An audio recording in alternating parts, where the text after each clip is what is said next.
Jeg hedder Andreas Folmer, og det er mig, der driver det her lille bageri, Folmers Mikrobageri, med fokus på surdej og det gode brød.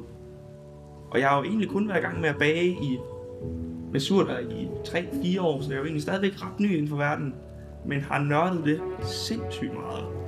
Jeg var på højskole, over på noget, der hedder Surs Madlavningshøjskole, en gammel husholdningsskole over i København, hvor jeg sådan lidt af omvej kom i kontakt med Claus Meyer og skulle ned og prøve at åbne et pop-up forsøgsbageri nede i Saxkøb.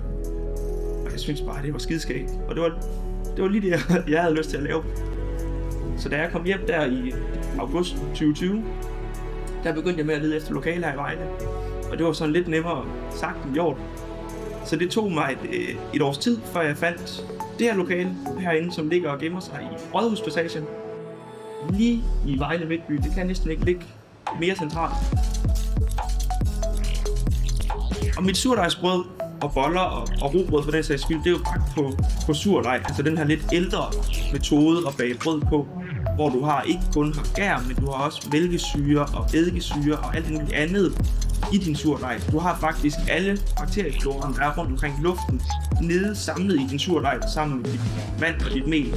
Så for mig er essensen i det ikke bare at skulle lave brød, men det er at skulle lave et godt surdejsbrød. Og det er ikke altid lige nemt. Jeg har også nogle dage, hvor jeg står og bander her over bagved, både af mig selv, men mest af mig selv, ikke af kunderne, men af mig selv. Fordi så er det ikke ligesom det plejer, fordi så er luftfugtigheden lidt anderledes. Så er der lige 3 grader varmere. Jeg kalder det mikrobageri, fordi det kun er mig og et par ungarbejdere, der render rundt herinde. Udvalget er mindre, og lokalerne er mindre, og det hele er bare i mindre skala, end hvad sådan et stort, traditionelt klassisk bageri er. Jeg har valgt at gå forholdsvis lokalt til værk, så det mel, jeg bruger, det er enten dyrket på Samsø, eller dyrket i Odder. Det er nogen, der hedder Fru Møllers Mølleri. Og ellers så går jeg, hvis det ikke er lokalt forankret, så går jeg ud fra, at det skal være så bæredygtigt og økologisk som overhovedet muligt.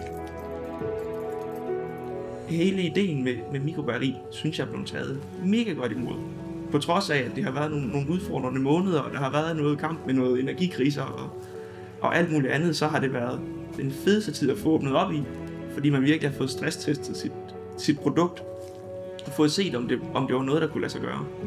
Så det er kun sat til skamme mine tanker om det nu kunne lade sig gøre, og om det nu var det rigtige, jeg valgte at hoppe ud i.